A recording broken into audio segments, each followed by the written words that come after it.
अज़ीज़ान गरामी, अल्लाह रब्बुल इज़्ज़त का एहसान है कि अल्लाह रब्बुल इज़्ज़त ने रमज़ानुल मुबारक का पहला जुमा इनायत फरमाया। और ये आयत करीमा में अल्लाह रब्बुल इज़्ज़त ने फरमाया, ए ईमान वालो, तुम पर रमज़ानुल मुबारक के रोज़े फ़र्ज़ किए गए जैसा कि तुमसे पहले लोगों पर फ़र्ज़ किए गए थे, ताकि तुम मुत्तक़ी बन जाओ। लअल्लकुम तत्तक़ून, ताकि तुम्हारे अंदर परहेज़गारी पैदा हो जाए, गुनाहों से बचने वाले बन जाओ और अच्छे काम करने वाले बन जाओ। रोज़ा रखने का मकसद, और रोज़ा एक ट्रेनिंग है मेरा अज़ीज़ साथियों। तक़वा इस दुनिया में हर मुसलमान की आखिरी मंजिल है। हमारी सारी जिद्दोजहद, हमारी सारी कोशिश, हमारी सारी भाग दौड़ इसलिए होनी चाहिए कि ताकि हम मुत्तक़ी बन जाए, क्योंकि अल्लाह रब्बुल इज़्ज़त ने कुरान करीम में जगह जगह बयान फरमाया। कहीं फरमाया, या अय्युहल्लज़ीना आमनुत्तक़ुल्लाह, ए ईमान वालो डरो अल्लाह ताला से। तक़वे की तारीफ़, तक़वा किसे कहते हैं?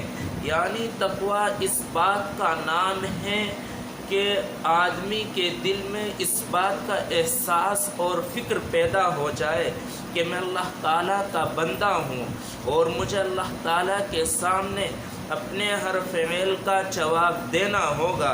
अगर मैं आमाल सालिहा करूँगा तो मुझे अल्लाह ताला की तरफ से इनाम मिलेगा, और अगर मैं गलत काम करूँगा तो उसकी मुझे सज़ा मिलेगी। जब इंसान सुबह से लेकर शाम तक इस फिक्र के साथ अपनी ज़िंदगी को गुजारता है तो इसी का नाम तक़वा है। मसलन आप किसी के पास कोई काम करते हैं और आपका वो ज़िम्मेदार है, मास्टर है, आपका वो मास्टर है, और तो आप उसके पास काम करेंगे उस मास्टर के खौफ की वजह से। अगर मैं कोई काम गलत कर दिया तो मुझे फला ज़िम्मेदार डांट सकता है, मेरा मास्टर डांट सकता है, तो वो मज़ीद मास्टर जी ने ये भी कह रखा कि अगर तुम जितना अच्छा काम करोगे तो तुम्हें इनाम से नवाजा जाएगा। तो वो शागिर्द कोशिश करेगा, चेला कोशिश करेगा कि अच्छे से अच्छा काम करके पेश किया जाए ताकि मुझे रुसवा ना होना पड़े और मुझे इनाम से नवाजा जाए, मुझे अच्छी तनख्वाह मिल सके, अच्छा इनाम मिल सके। मेरा रब भी यही फरमाता है कुरान करीम में, जगह जगह फरमाने का मकसद मेरे रब का, मेरे भाइयों, यही है, ए ईमान वालो तुम मुत्तक़ी बन जाओ और तक़वा इख्तियार करो, और हर वक्त में, हर लम्हे में अल्लाह ताला की ज़ात को सामने रखो।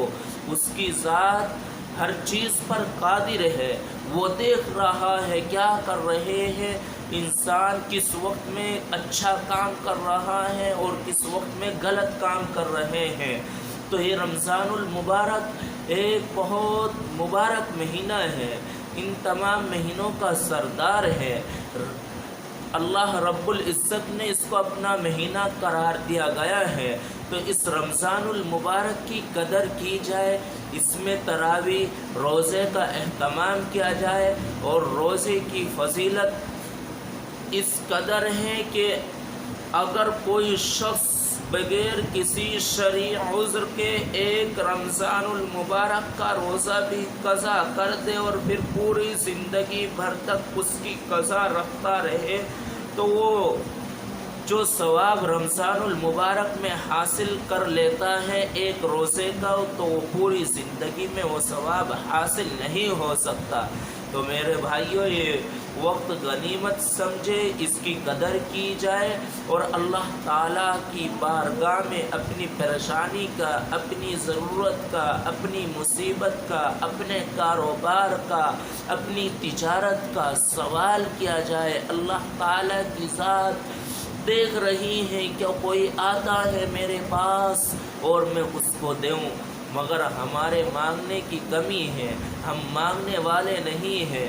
یہ رمضان المبارک کا مہینہ ٹریننگ کا مہینہ ہے، اس سے نفس کی اصلاح ہوتی ہے، اور جب روزہ رکھتا ہے تو جسم کی زکوٰۃ ادا ہوتی ہے، اور اسی طریقے سے ہمیں اپنے مال کی بھی زکوٰۃ دینی ہے۔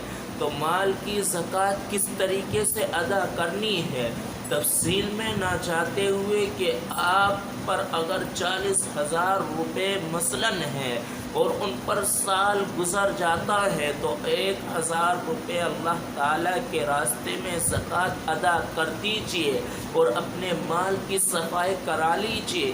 اور اگر آپ کے پاس 1,00,000 روپے ہے اور سال گزر جاتا ہے تو اللہ تعالیٰ کے راستے میں 2,500 روپے دے کر اپنے مال کو صاف ستھرا کرا لیجئے۔